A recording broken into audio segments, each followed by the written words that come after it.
Greetings and salutations, folks, and welcome once again, as always, to another helping of, wait for it, Mr H's Hot Pot.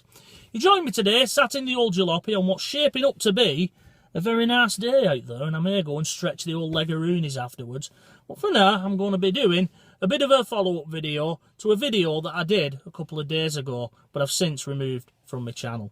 Now, in that video, I briefly showed a meat and potato pie that I purchased from a local pie shop that's very famous in around this part of my hometown of Wigan, that goes by the name of Mrs Gents. Now, it's truly a legend, this pie shop, I must be honest with you, hot potters, and the pies are bang on.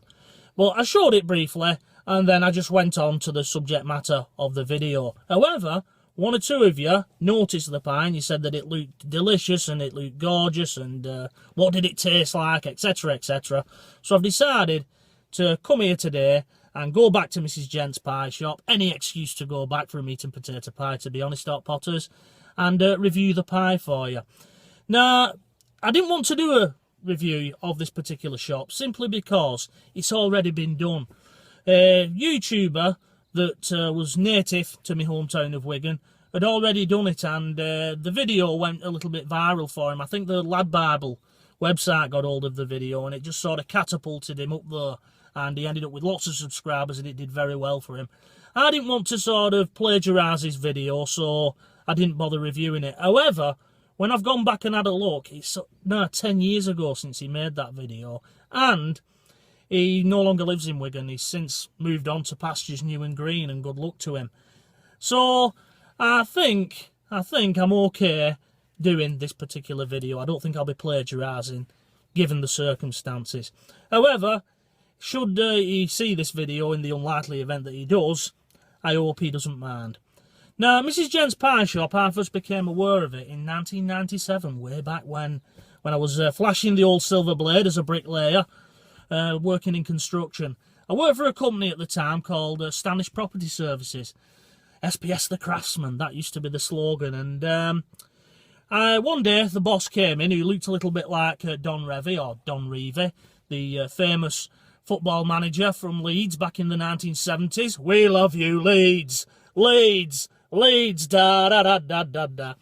And anyway, he came in one day and he said, we've got a job on Ludlow Street, which was just round the corner from Mrs Gents Pie Shop. So all the lads, they was, oh great, Mrs Gents, oh, belting hot pots at brew time and all that.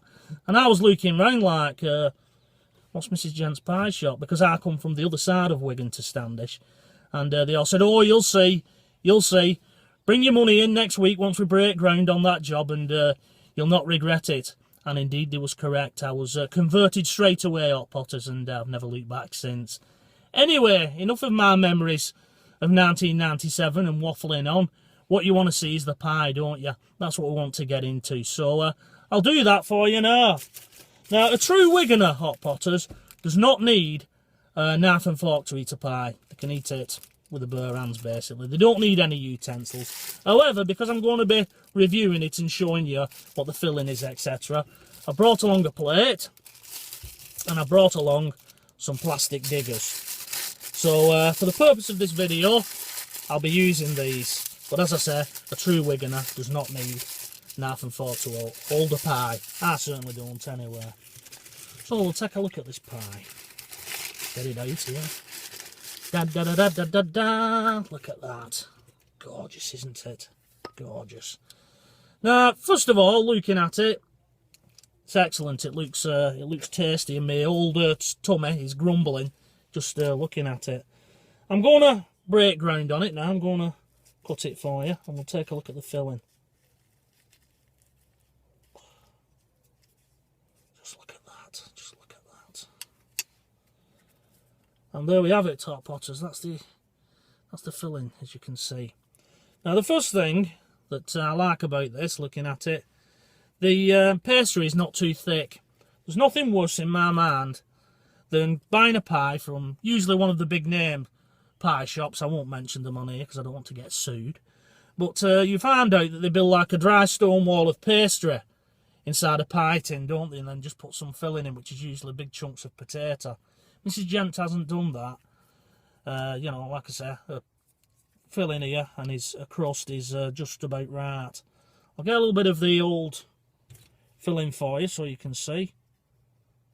And she puts onions in, and you know, she seasons them, which is always good. As you can see, there's the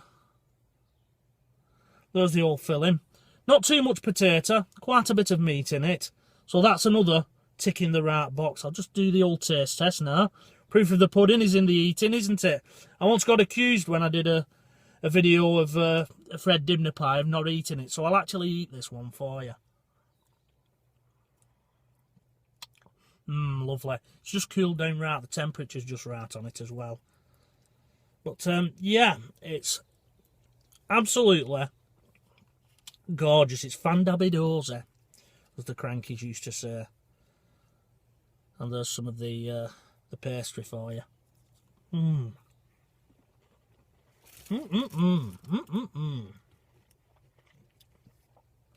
I'll just put that over there and I'll finish it off afterwards, because you don't want to see me eat a pie, do you? But it's lovely. It gets 5 out of 5 for me. You know, I think I'm going to do a little bit of a series of videos, Hot Potters, going around trying out various pie shops. So, Hot Potters, Mrs Gents gets 5 out of 5 on Mr H's pie scale. The only little caveat that I'll give regarding Mrs Gents is that sometimes, and it is very rare when she does it, but every now and again she does over-season her pies with the old pepper. Whether the phone rings or somebody disturbs her in the shop and she holds on a little bit too long with the pepper pot, who knows. But sometimes you can find a pie's a little bit peppery. But other than that, she gets a clean pass. And to be honest, I've never had a bad pie from her shop in all the times that I've been going there, in all the years that Mr H has been consuming pies from Mrs Gents. So if you find yourself in Standish sometime and you find yourself a little bit peckish, why not pop into a pie shop and try one of her items of comestibility? Because although I'm a meat and potato pie man, she does do other pies, obviously, and there'll be something there for everyone. She can be found at number 2 Pepper Lane, Standish. Now, as I said earlier, I think I'm going to make this into a little series of videos. And what I'll do, I'll throw this open to you guys out there, my subscribers and followers and watchers. And if you have a favourite local pie shop, why not leave a link to it below? And if I'm ever in your area doing another film or a recce for a film or something like that, I'll pop in and I'll try one and I'll make a video about that. Now, to qualify for this little series of videos, your favourite local pie shop must be independent. By that I mean it's not one of the big names and one of the big bakery chains. It's a local independent bakery where they sort of cook their items of comestibility on the premises. Now, someone did leave a link to a pie shop in the video that I've since taken down regarding Mason's Pie Shop in Bamber Bridge. I've been told that that's a very good one, so that may be where I try my next pie from. Also, if you live in Stoke-on-Trent or, you know, the Outer Hebrides or something like that, please don't give me a link to those pie shops, because I'm not going to travel miles and miles to go and try a pie, basically. It must be in the northwest, and let's see if we can find who makes the best pies in the northwest, shall we? Right then, I'm going to leave it there. I'm going to get back to the remains of this pie, because it is calling me. It is trying to seductively call me to finish it off, and that's what I'm going to do now. So, until the next time, from myself, Mr H, here in the old jalopy, it is bye-bye for now.